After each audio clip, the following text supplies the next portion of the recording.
다윗이 마루턱을 조금 지나니 무비보셋의 종 시바가 안장 지은 두 나귀에 떡 200개와 건포도 100송이와 여름과일 100개와 포도주 한 가죽 부대를 싣고 다윗을 맞는지라. 왕이 시바에게 이르되, 내가 무슨 뜻으로 이것을 가져왔느냐?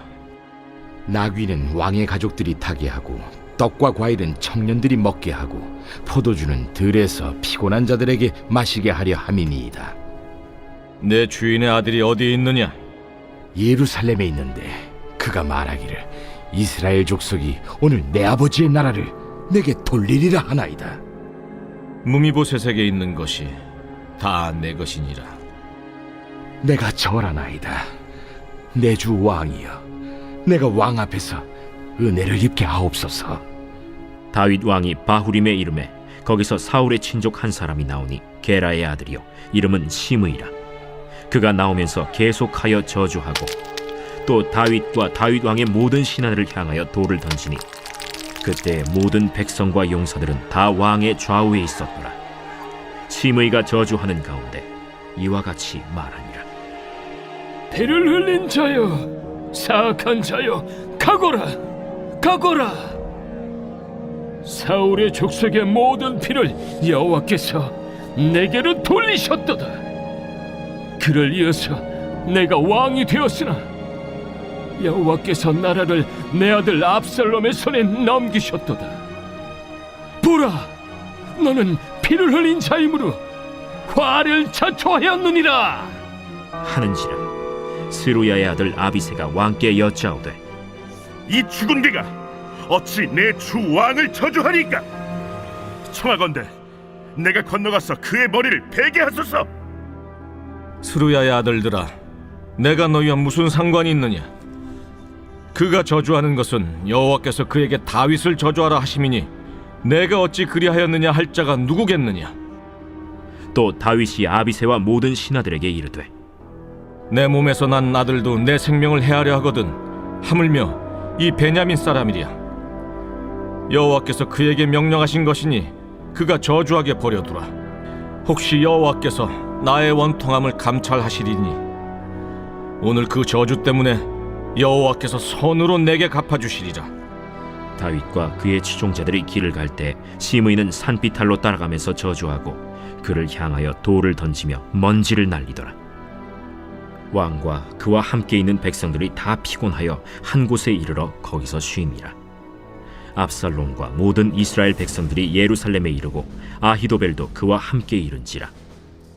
다윗의 친구 아렉 사람 후세가 압살롬에게 나갈 때에 그에게 말하기를, 왕이여 만세! 왕이여 만세! 하니 압살롬이 후세에게 이르되, 이것이 내가 친구를 후대하는 것이냐? 내가 어찌하여 내 친구와 함께 가지 아니하였느냐? 그렇지 아니하니이다. 내가 여호와와 이 백성 모든 이스라엘의 택한 자에게 속하여 그와 함께 있을 것이니이다. 또 내가 이제 누구를 섬기리이까? 그의 아들이 아니니까. 내가 전에 왕의 아버지를 섬긴 것 같이 왕을 섬기리이다. 압살롬이 아히도벨에게 이르되, 너는 어떻게 행할 계략을 우리에게 가르치라. 왕의 아버지가 남겨두어 왕궁을 지키게 한 후궁들과 더불어 동침하소서. 그리하면 왕께서 왕의 아버지가 미워하는 바 됨을 온 이스라엘이 들으리니 왕과 함께 있는 모든 사람의 힘이 더욱 강하여지리이다. 이에 사람들이 압살롬을 위하여 옥상에 장막을 치니 압살롬이 온 이스라엘 무리의 눈앞에서 그 아버지의 후궁들과 더불어 동침하니라. 그때 아히도벨이 베푸는 계략은 사람이 하나님께 물어서 받은 말씀과 같은 것이라. 아히도벨의 모든 계략은 다윗에게나 압살롬에게나 그와 같이 여겨졌더라. 유럽에서 제2차 세계대전을 일으킨 히틀러의 나치 전범에 각 나라마다 부역을 했던, 우리가 일제 친일파 부역하듯이 했던 사람들 중에 제일 마지막에 법정에 섰던 사람은 프랑스 사람인 모리스 파퐁이라는 사람입니다. 제2차 세계대전 때 프랑스 내에 있던 유태인 1,500명 정도를 나치 강제 수용소로 추방하는 주도적인 역할을 한 것 때문에 나중에 전범으로 재판에 회부되는데, 사실은 사람들이 그 사람이 그런 사람인 줄 몰랐어요. 그러다가 지내다가 이제 샤를 드골 대통령 시대에는 프랑스 파리의 경찰국장까지 했고, 지스카르 데스탱 대통령 때는 예산 장관까지 했던 사람인데, 1981년도에 이 부역했던 내용에 대한 서류가 발견이 돼가지고 재판에 시민들이 재판을, 유족들하고 함께 재판을 겁니다. 그래가지고 83년에 정식 기소가 되는데, 2차 세계대전 중에 인류 범죄를 범한 프랑스의 전직 장관이기도 하고요. 제일 마지막 사람이라고 합니다. 많은 사람들이 악을 행하는 것은 그들의 악한 행실, 범죄가 숨겨질 수 있다고 생각하기 때문이에요. 그런데 역사는, 시간은 흐릅니다. 그 사실을 망각하는 거예요. 이 얘기는 뭐냐면 시간이 흐르면 다 드러나게 되어 있다라는 사실이에요. 그리고 악을 행하는 사람들은 생각할 때는 내가 지금 악을 행할 때 사용하는 이 권력과 힘이 계속될 거라고 생각합니다. 근데 우리말에 그런 말이 있어요. 권불 10년. 권력은 10년을 가지 못한다. 그런데 그렇게 생각 안 하니까 그 믿음 위에서 계속해서 악을 행합니다. 하나님께서는 어떤 일을 하시느냐? 역사의 흐름을 통해서 악인의 실체를 반드시 드러내시고, 그리고 그렇게 악을 행한 자는 반드시 하나님의 심판이 있다라는 걸 역사를 통해 우리에게 알려주시는 겁니다. 그걸 통해서 우리는 역사 속에 역사하시는 공의로운 하나님을 알게 되는 거예요. 이스라엘의 왕이었던 다윗이 아들 압살롬의 반역으로 인해서 도망을 갑니다. 다른 사람도 아니고 친아들이 반역을 했어요. 진짜 창피하고 수치스러운 그런 피난길이 된 거예요. 그런 가운데 지난 15장에 보면 이러한 도망가는 피난가는 다윗을 돕기 위해 미래와 비전으로 함께했던 이때라는 사람도 있었고, 언제나 뭐든 믿고 맡길 수 있는 후세라는 사람도 있어서 그래서 도움을 줄 수 있었다라는 얘기를 했습니다. 반면에 오늘 본문에는 다윗의 피난길에 정말 다윗을 괴롭히는 사람들이 등장을 합니다. 세 사람을 제가 얘기를 할 건데요. 첫째는 다윗을 속이는 시바입니다.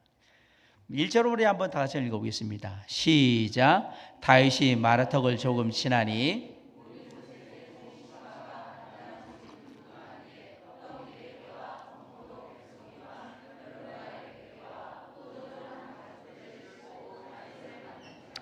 다윗 일행이 이제 피난을 가는 길에 베냐민 지파에 속한 땅, 즉 말하면 사울의 기업, 왕이 가지고 있는 땅이 있었는데, 그곳에 누가 있었냐면 무비보셋의 종이었던 시바가 나와서 기다리고 있었던 거예요.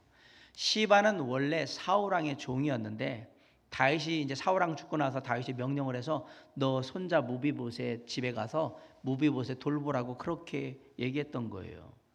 그런데 이 시바는 이전에 사울 왕의 모든 재산을 관리하던 사람입니다. 자, 사울 왕이 죽었습니다. 아들 요나단도 죽었습니다. 이 재산은 누구 거죠? 시바 겁니다. 인생의 어마어마한 왕의 재산을 다 가지게 된 거예요. 그런데 다윗 때문에 한순간에 이게 다 빼앗기게 된 거예요. 이걸 다시 찾아야 된다라는 생각에서 호시탐탐 기회를 노리고 있었고, 압살롬의 반역으로 해서 다윗이 이렇게 피난 갈 때 이때가 기회다. 다윗에게 잘 보여서 이 재산을 다 내 거로 만들어야 되겠다라는 생각을 가진 겁니다. 그런데 전혀 예상치 못한 시바가 다윗 앞에 등장을 해요. 그래서 다윗이 물어봐요. 네가 여기 왜 있냐라고 물어봅니다. 자, 아까도 얘기했잖아요. 시바는 무비보셋의 종이지만 원래 사울 왕의 재산을 맡았던 사람이고 그거 다 갖고 있었다가 다윗 왕 때문에 다 뺏겼기 때문에 다윗 왕에 대해서 감정이 별로 좋지가 않습니다. 그런 시바가 나귀와 떡과 과일, 포도주를 아주 성나게 준비를 해가지고 호의를 베푸는 게 이상하게 생각이 된 겁니다. 언뜻 보기에는 피난길 오는 사람들을 위해서 위로해 주려고 하는 차원인 것 같지만 그게 아니고, 시바는 이 시간에 다윗에게 마음에 꼭 들어가지고 환심을 사가지고 이 재산들을 다 내 거로 만들겠다라는 간교한 계략이 숨어 있는 겁니다. 이런 의도를 다윗이 알고 있었기 때문에 시바가 여기 올 일이 없는데, 그래서 물어본 거예요. 네 주인인 무비보셋은 어디 있냐라고 물어봤더니 예루살렘에 있습니다라고 대답을 해요. 우리 3절 한번 보겠습니다. 시작. 왕이 이르되 내 주인의 아들이 어디 있느냐 하니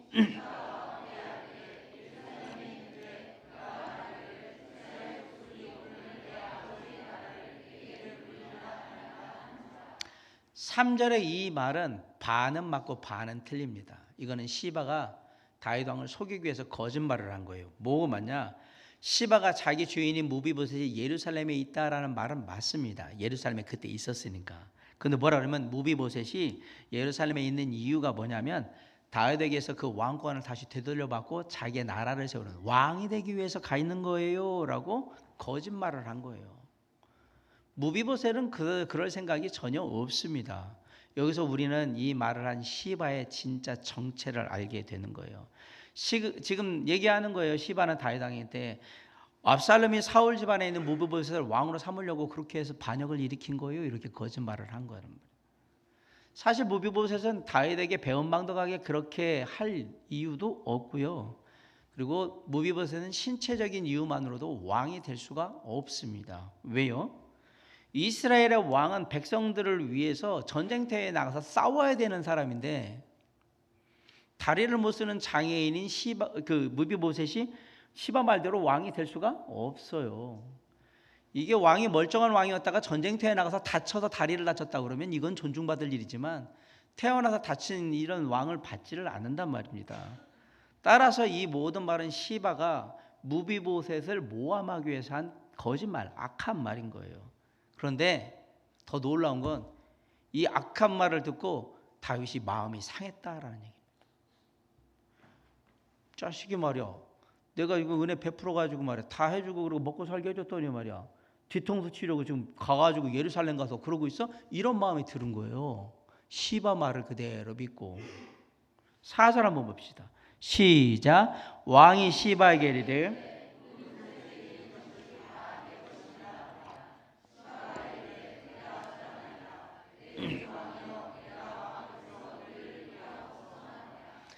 다윗이 마음이 상하니까 시바의 말을 그대로 다 믿고요.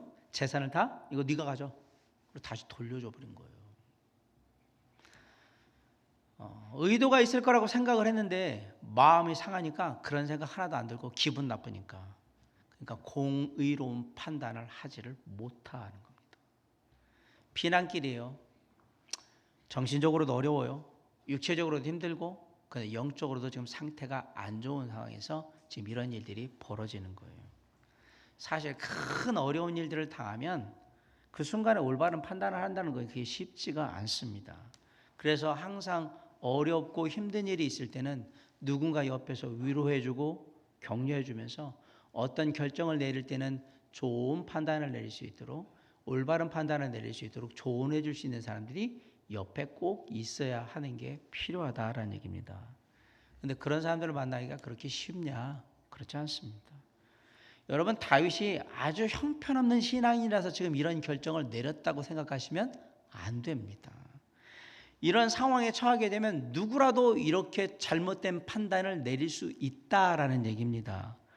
겉으로 보일 땐 시바가 호의를 막 보여주고 그리고 얘기했는데 말을 듣고 보니까 진짜 그럴 것 같기도 하고 그러다 보니까 어떻게 해요? 무비보셋 전 재산을 이제 시바 네가 다 가져라고 얘기하는 거예요. 이럴 때 누군가 옆에서 다윗 왕이 왕이시여 그게 섣불리 판단하지 마시고 좀 살펴보시고 확인해 보신 다음에 처리해도 괜찮을 것 같은데 좀 그렇게 좀 해주시면 어떨까요? 라고 말하면서 다윗에게 그 결정을 늦추도록 조언을 해주는 사람이 있었으면 얼마나 좋았겠습니까마는 그게 안 됐던 거죠. 사랑하는 성도 여러분, 우리에게 교회가 필요하고 사랑하는 형제자매들이 필요한 이유가 바로 이겁니다. 주님 안에서 함께 교제하는 가운데 어렵고 힘들 때 서로를 위로해주고 격려해주며 어떻게 해야 될지를 모를 때 그때 신앙 안에서 믿음 안에서 가장 올바른 지혜로운 판단을 할 수 있도록 돕는 사람들, 그 사람들이 바로 우리 믿음의 공동체 안에 교회 안에 있는 사랑하는 형제 자매들이라는 사실을 잊으시면 안 됩니다. 자, 그런 의미에서 옆 사람을 보세요. 힘들 때 잘 붙들어 주세요라고 얘기해요. 네. 그럴 때 필요한 사람들인 거예요. 옆에 있는 사람들이. 또 어려움을 당할 때에는요. 어떤 사람들이냐면 함께 아파하고 슬퍼하지는 못할 망정 그걸 이용해서 자신의 이익을 챙기려는 사람들도 반드시 생깁니다. 오늘 보여주잖아요. 근데 여러분 그리스도인들은 절대 그렇게 하면 안 됩니다. 아무리 내 이익이 중요하다 할지라도 남의 불행을 이용해서 이득을 취하려는 것은 하나님 보시기에 악한 일이기 때문에 그렇습니다. 어려움을 당한 사람이 있거든 함께 울고 슬픔을 나누는 것이 그리스도인의 태도예요. 그래서 로마서 12장 15절은 우는 자들과 함께 울라라고 우리에게 말씀하고 있는 거예요. 여러분 세상에서는 오늘 본문에 나오는 시바처럼 하면 진짜 똑똑한데 기회 잘 잡았는데 어떻게 그렇게 지혜롭게 일을 잘 처리해서 이렇게 칭찬을 받을 겁니다. 그런데 하나님 보시기에는 그냥 악한 일입니다. 이게 세상과 우리가 다른 겁니다. 위기의 순간을 당했거나 어려운 일이 있어서 힘든 일이 있어서 마음이 요동치는 상황에서는 어떤 결정도 안 내리는 게 좋아요. 결정을 내려야 된다면 진짜 주님의 뜻에 어떤 것인지 집중할 필요가 있어요. 시간을 가질 필요가 있다라는 얘기입니다. 그런 때에는 할 수만 있거든 어떤 결정이나 판단을 잠시 뒤로 물리시기 바랍니다. 그리고 나서 마음이 안정되거든 여유가 있거든 그때 판단을 해도 늦지 않다. 영적으로 분주하거나 영적으로 힘들 때 어떤 판단을 내리고 결정을 하잖아요. 다 안 좋은 결정이 될 가능성이 아주 높기 때문에 그렇습니다. 특히 누군가의 말을 듣거나 상황이 갑자기 변했다. 그러면 쉽게 결정하시면 안 된다. 그런 일들이 일어나지 않도록 더욱더 기도하고 또 믿음의 지체들과 그런 일들을 기도로 나누고 상의하면서 올바른 판단을 이루어갈 수 있도록 우리 삶을 이끄는 저와 여러분이 될 수 있기를 주님의 이름으로 간절히 축원합니다. 첫 번째로 다윗을 괴롭힌 사람은 시바였어요. 자, 이제 두 번째로 다윗을 저주하는 시므이를 만나게 됩니다. 피난길을 떠난 다윗이 바후림이라는 곳에 이르는데 거기에 사울의 친족 중에 한 사람이 했던 시므이라는 사람을 만나게 되는데 시므이가 다윗을 저주하면서 막 다윗에게 돌도 던지고 막 그러는 겁니다. 피난길에 오른 다윗을 두 번째로 힘들게 한 사람이며 5절 6절 한번 읽어볼게요. 시작. 다윗 왕이 바후림에 이름에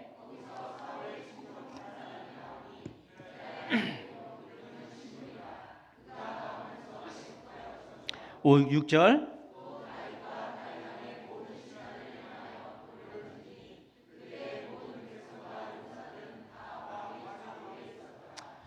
누군가를 향해서 돌을 던진다는 얘기는 죽어라 이 얘기입니다.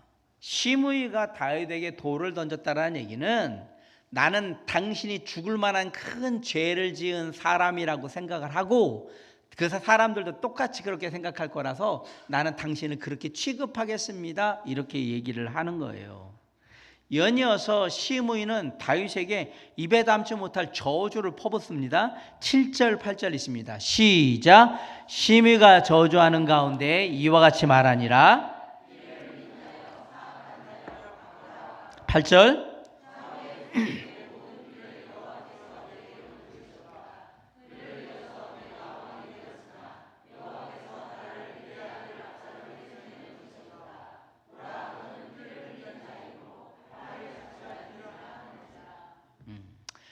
이게 원래 의미가 피 흘린 자여 사악한 자여 가거라 가거라 이런 의미일까요?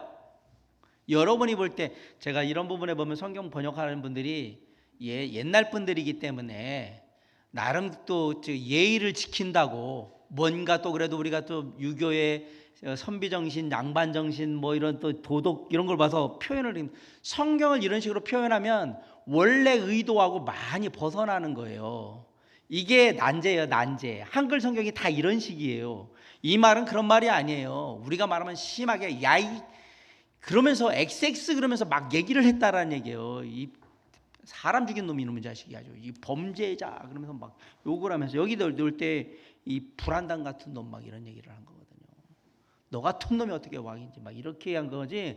당신은 왕이십니다. 당신은 피를 흘리셨으니 가셔야 합니다. 이런 식으로 한 게 아니란 말이에요. 제가 이 뉘앙스를 잘 이해를 왜 아주 입에 담기 어먼 왕인데 왕을 향해서 막 욕을 한 거예요. 쌍욕을 한 거란 말입니다. 그러면서 뭐라면 피를 흘린 자라고 얘기했는데 사울왕이 죽은 것도 요나단이 죽은 것도 이스보셋 죽은 것 아브네 죽은 것 다 네가 죽인 거다 이렇게 얘기한 거예요. 아니에요. 성경은 그게 아닙니다. 하나님의 뜻을 저버리고 갔다가 다시 하나님의 심판에 죽게 된 거지 다윗이 죽인 게 아니거든요. 여러분 다윗은 사울왕을 2번씩이나 죽일 수 있었는데도 살려주는 은혜를 베풀었고 친구인 요나단과는 그 언약을 잊지 않고 아들인 무비보셋을 은혜로 거둬서 잘 살펴줍니다. 여러분 이스보셋을 죽이고 의기양양에 돌아왔던 암살자들 다윗이 함부로 죽였다고 해서 그들을 처단해버렸고요. 내가 사울왕을 죽였습니다라고 왔던 아말렉 청년 다윗이 죽여버렸어요. 네가 어떻게 기름 부은 자를 네 몸대로 하냐고 죽여버리잖아요. 다윗은 사울왕의 집안에 은혜를 베풀었지 그렇게 하지 않았거든요. 근데 시므이는 뭐예요? 우리 집안 망한 게 너 때문이라고 자꾸 얘기하는 거예요. 그러면서 시므이의 저주는 계속됩니다. 개인적인 감정이 있는 거죠. 사울왕이 왕을 계속하고 있으면 친족인 내가 좀 뭐라도 콩고물에도 없고 떡고물에도 뭐 얻으면서 잘 먹고 잘 살 텐데 너 때문에 이렇게 됐다 이 얘기거든요. 그러면서 뭐 저주를 하는데요. 여기서 놀라운 사실 알려드립니다. 하나님을 들먹입니다. 여호와께서 그러잖아요.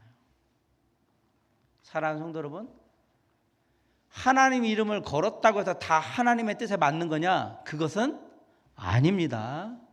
이 사람 대못대로 지금 자기 기분 내키는 대로 얘기하면서 그냥 성경에 보면 그런 경우가 많아요. 그냥 하나님 이름 들어서 자기가 하나님 뜻대로 하는 것처럼 막 그렇게 만드는 거잖아요. 시므이는 지금 개인적인 감정 풀이를 하고 있는 거예요. 누구를 이용해서? 하나님을 이용해서. 그 얘기를 다 들은 옆에 있던 장관 아비새가 왕이셔.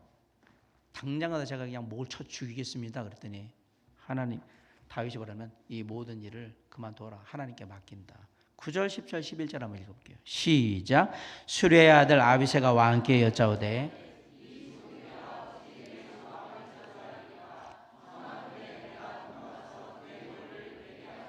10절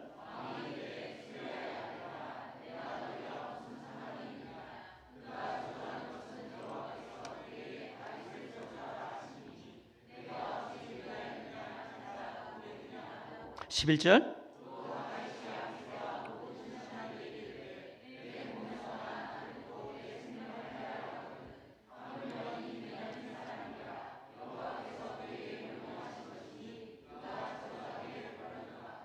다윗이 뭐라고 그러냐면 내 배에서 난 내 자식도 나 죽이려고 지금 이러고 있는 상태에서 권력 빼앗긴 사울 집안 사람이 나한테 욕하는 게 당연한 거 아니냐.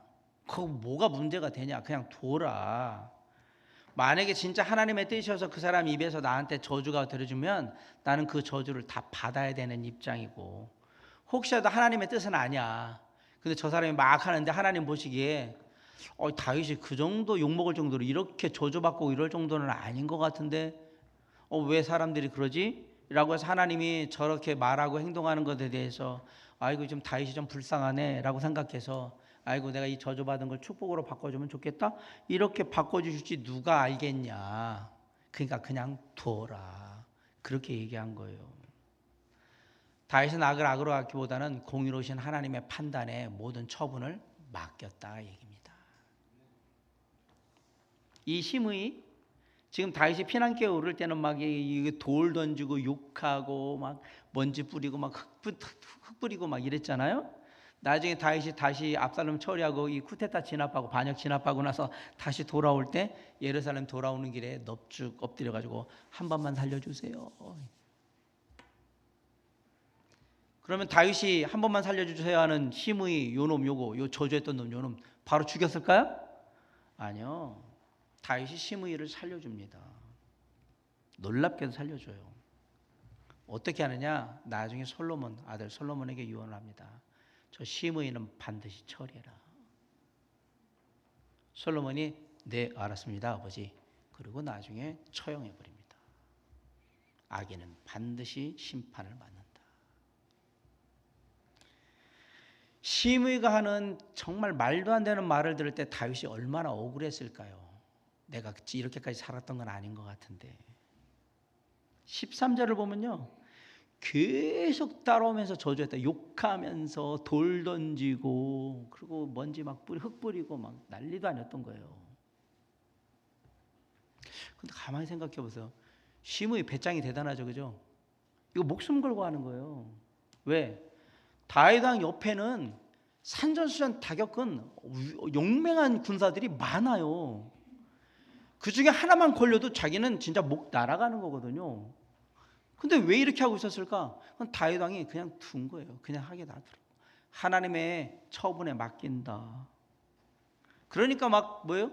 더 기고만장해가지고 막 난리를 쳤던 거잖아요.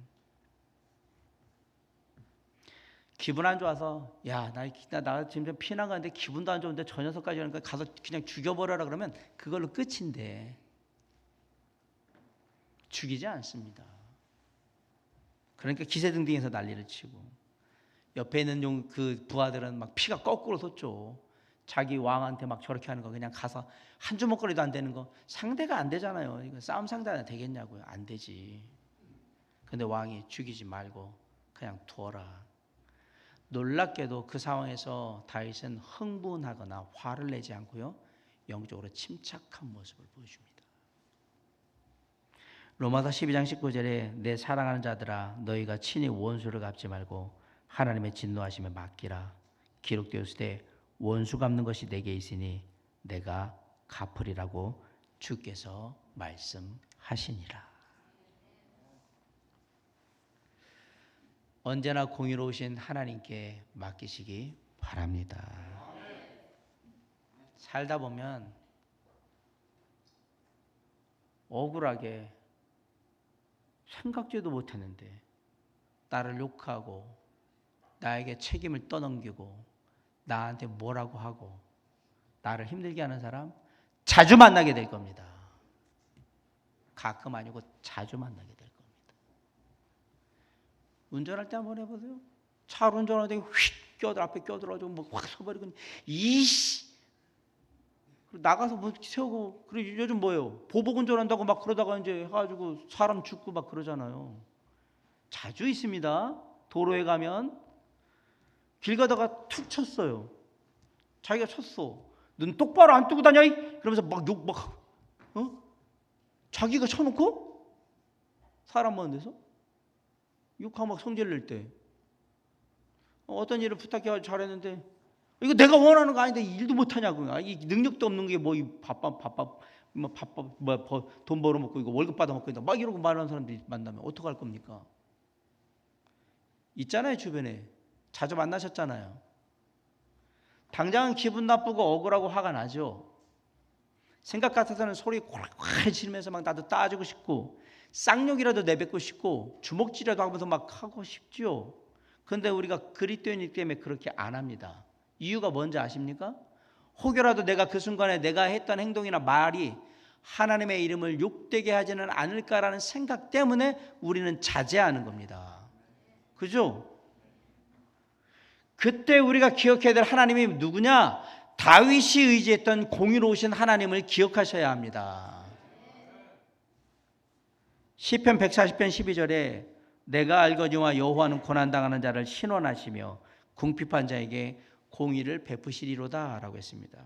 시편 9장 8절에 공의로 세계를 심판하시며 정직으로 만민에게 판단을 행하시리로다. 예레미야 11장 20절에 공의로 판단하시며 사람의 마음을 감찰하시는 만군의 여호와여 나의 원통함을 주께 아뢰었사오니 그들에 대한 주의 보복을 내가 보리이다. 악을 악으로 갚지 마시고요, 그냥 공의로우신 하나님께 처분을 맡기시기 바랍니다. 내가 잘못이 없다면 나에게 저렇게 하는 저 사람, 공의로우신 하나님이 당신의 자녀가 당하는 그 억울함과 분노를 깊이 아시고 당신의 방법으로 당신의 때에 반드시 갚으시라고 믿으시기 바랍니다. 그리고 참고 인내하는 거예요. 주여, 주님 갚아 주시옵소서. 억울하고 분한 상황 가운데 공의로우신 하나님을 우리가 마음속에 새겨야 우리가 우리의 마음을 잃지 않고 그리스도인다운 태도를 벗어나지 않은 가운데 영적인 평안을 유지하면서 삶을 이루어 갈 수 있다라는 얘기를 지금 다윗은 우리에게 하고 있는 겁니다. 공의로우신 하나님을 의지하시기 바랍니다. 세 번째로 다윗을 어렵게 만드는 사람은 사악한 계략을 꾸미는 아히도벨이에요. 다윗의 일행이 예루살렘을 떠났으니 압살롬의 일행은 예루살렘에 입성하는데 아무런 방해도 받지 않고 무혈 입성해가지고 들어온 겁니다. 그리고 왕의 자리에 앉은 거죠. 오랫동안 마음속에 품어왔던 거예요. 아버지의 뒤를 이어서 내가 왕이 되리라 했는데 이제 마침내 어쨌든 간에 결실을 맺게 됐잖아요. 아버지를 쫓아내든 어쨌든 간에. 그런데 압살롬이 예루살렘에 들어오자 압살롬을 열렬히 환호하면서 환영하는 사람이 누구였냐? 후세였습니다. 압살롬이 놀랍니다. 왜? 후세는 아버지 다윗 왕의 절친이에요. 그리고 다윗 왕을 도왔던 지략가예요. 물론 후세는 지금 예루살렘에 남아가지고 아버지 다윗 왕을 돕기 위해서 위장으로 지금 투항하고 있는 중입니다. 그래서 여기서 정보를 얻어내서 다윗에게 넘겨주기 위해서 스파이와 같은 역할을 하기 위해서 지금 남아있는 거예요.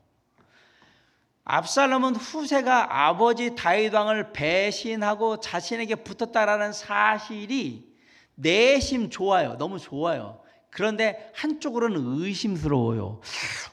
이럴 사람이 아닌 것 같은데. 그래서 뭐라고 그러면 진짜 아버지의 친구라면 지금 친구와 함께 저 피난길 가서 아버지 도와주고 있어야 되는 게 아니냐고 묻습니다. 17절 보세요. 한번 읽어볼까요? 시작. 압살롬이 후세에게 이르되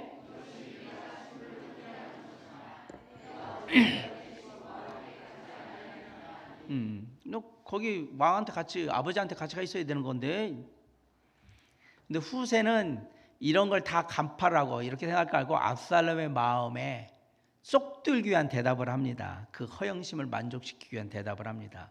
요 대답 이후에 놀랍게도 압살롬은 아히도벨의 말보다는 후세의 말을 더 신뢰하게 되는데, 자, 후세가 과연 어떤 말을 했을까요? 18절 있습니다. 시작. 후세가 압살롬에게 이르되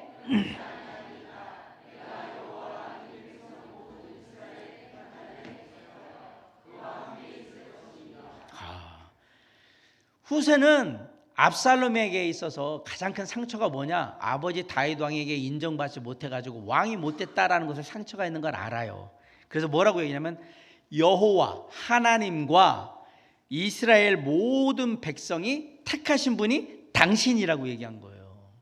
하나님이 택하셨고 백성들이 택하셨고, 아버지 상관없어요. 하나님이 택하셨고 백성들이 택하셨고. 이 말을 듣는데 압살롬의 마음이 기분 좋아졌어. 와, 이렇게 너무 좋아진 거예요. 그러면서 딱 뭐라고 얘기해요? 19절 다시 한번 읽습니다. 시작. 또 내가 이제 누구를 섬기리까?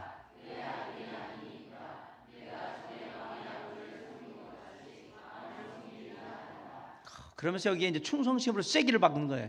제가 왕으로 섬기겠습니다. 딱 그러니까 기분이 째지죠, 진짜. 와, 후세가 나를 이렇게 생각하고 이렇게 한단 말이야. 그래서 압살롬이 후세를 가장 최측근에 둡니다. 아버지 다윗 왕 쫓겨난 거, 그리고 당신이 왕이 된 거, 그리고 이 일하는 거 다 하나님의 뜻입니다. 하나님의 선택입니다. 저는 지금부터 친구 편에 서지 않고요, 하나님 편에 섭니다. 하나님 편에 선다는 게 바로 당신 편에 서는 겁니다. 저는 그걸 할 겁니다. 딱 얘기하니까 압살롬이 너무너무 행복한 거예요. 그래서 옆에 둡니다. 위장 찬입한 후세의 말을 믿고 가장 옆에 두게 된 거예요. 그리고 압살롬이 예루살렘에 입성한 다음에 이제 다음은 뭘 해야 되지? 다음 수순이 뭐지? 그럼 아히도벨한테 물은 거예요. 아히도벨이 저기 전략가니까. 그러니까 아히도벨이 뭐냐면 아버지 다윗 왕이 남겨두고 난 후궁들 다 동침해서 다 취하세요라고 얘기한 거예요. 확실히 정리하시고, 그렇게 되면 우리 그 반역한 이 반란 세력이 아주 탄탄하게 결집을 할 겁니다 라고 얘기합니다. 20절 21절 씁니다. 시작. 압살롬이 아히도벨에게 이르되 너는 어떻게 행할 계략을 우리에게 가르치라니. 21절.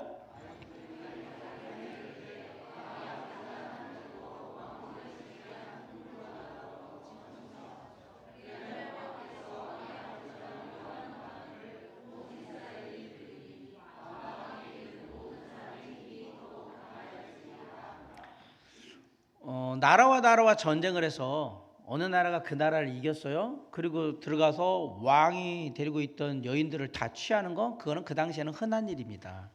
문제는 다윗과 압살롬이 적국과 적국이 아니라는 거고, 또 문제는 아버지와 아들 관계라는 게 문제인 거죠. 이건 이렇게 하면 이제 폐륜이 되는 거잖아요. 또 뭔가 이상해요. 아히도벨이 얘기하는 거예요. 폐륜을 저지르세요. 그러면 우리 반란 세력들이 더욱더 결집하게 될 거예요. 이상하잖아요. 압살롬이 폐륜을 저지르는 거하고 이 지금 세력이 결집하는 거 무슨 상관이 있냔 말이에요. 여기에는 숨겨진 의도가 있습니다. 압살롬이 이걸 한 이유는 다윗 왕을 죽이겠다는 의도가 처음부터 있었던 게 아닙니다. 아버지가 자기를 왕으로 세우지 않으니까 내가 힘으로 왕위를 차지해서 아버지 내가 다음 순서였다라는 걸 알려주시고 저한테 왕권을 이양하세요 이렇게 하려고 했던 거예요. 그리고 여러분 아시지만 다윗은 아들인 압살롬을 죽일 생각이 없었어요. 죽이고 싶지도 않단 말이에요. 자, 아들은 아버지를 안 죽이려고 하고 그냥 왕만 되려고 하고, 아버지는 물러나는 입장에서 이렇게 된다고 그러면 그냥 아들한테 그냥 주고, 그리고 뭐 어떻게 된다고 그래도 죽이고 싶지 않고, 이 애매한 관계가 계속될 때 가장 불안한 사람들이 누굴까요?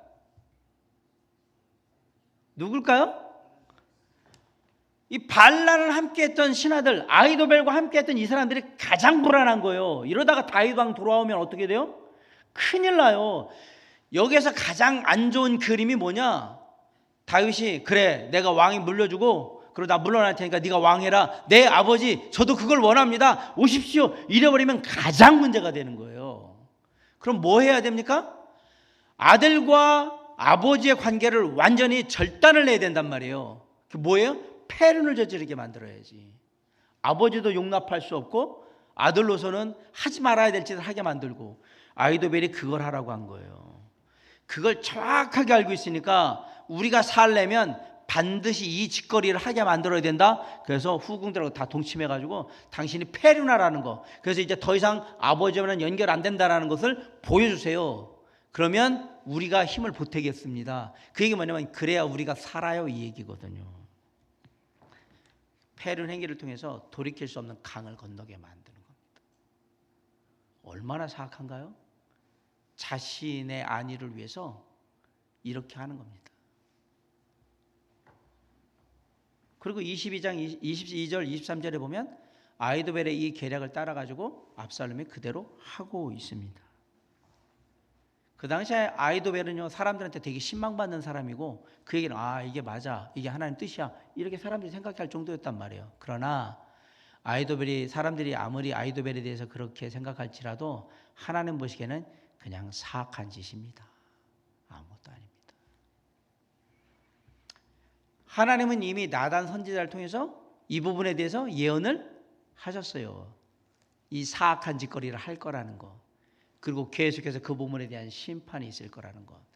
다윗은 그 부분에 대한 하나님의 경고를 들었어요. 네 집안 너 때문에 이렇게 될 거다 라고 들었고, 그리고 압살롬과 아히도벨은 하나님의 심판을 받게 되는 거죠. 사랑하는 성도 여러분, 세상에서 보면 하나님의 뜻과 방법과 정반대로 세상적으로 하는 악인들이 성공하고 잘 되는 경우들이 아주 많습니다. 진짜 나쁜 놈인데 부자예요. 자식들도 잘 먹고 잘 살아. 그리고 건강해. 오래 사네? 진짜 나쁜 놈이라고 내가 생각하는데. 근데 저분은 정말 하나님 열심히 믿는 사람이야. 예배도 잘 드리고 다 해. 그런데 사람들이 다 무시해. 그리고 어렵고 힘든 일도 많이 당해. 하는 일도 잘 안 돼. 두 케이스를 보면 여러분들은 무슨 생각을 할 것 같아요? 열심히 예수 믿어봐야 소용이 없어. 열심히 기도해봐야 오는 것도 없더라. 그럼 뭐 할까요? 그러면 이제 그 다음부터 타협하는 거죠. 나도 저 사람의 길을 따르리. 잘 먹고 잘 살고 잘 따라갈 수 있는 그쪽을 좀 따라갈 수 있어. 해봤자 소용없는 거. 신앙생활 열심히 해봐야 뭐 돼? 아닙니다. 결국 악인은 반드시 패망하게 되어 있습니다. 아이도벨 다음 주에 배우게 될 겁니다. 다 아이도벨 목매달아서 자살합니다. 시리에 빠져가지고. 압살롬 어떻게 죽는지 아시잖아요. 비참한 최후를 맞습니다.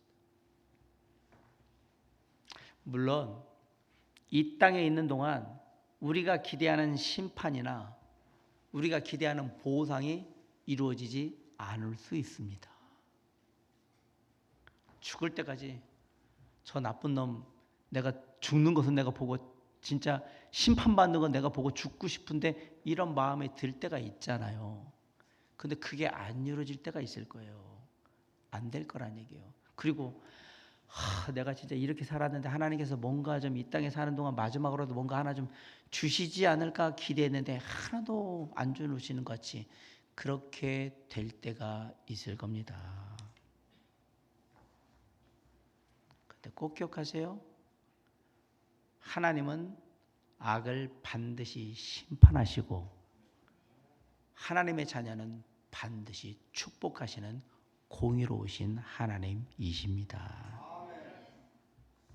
시편 58편 11절에 그때 사람의 말이 진실로 의인에게 가품이 보상이 있고 진실로 땅에서 심판하시는 진실로 땅에서 악인에게는 심판하시는 하나님이 계시다 하리로다. 누구의 말이? 사람들 말이.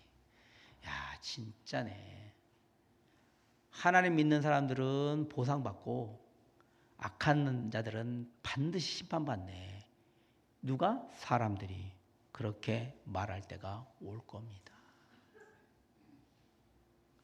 이게 우리가 믿는 공의로우신 하나님에 대한 믿음입니다. 하나님은 사랑의 하나님이시자 공의로우신 하나님이시기 때문에 악인을 절대 그대로 두지 않으시고 하나님의 자녀들을 그냥 방치하지 않으십니다. 믿으시기 바랍니다.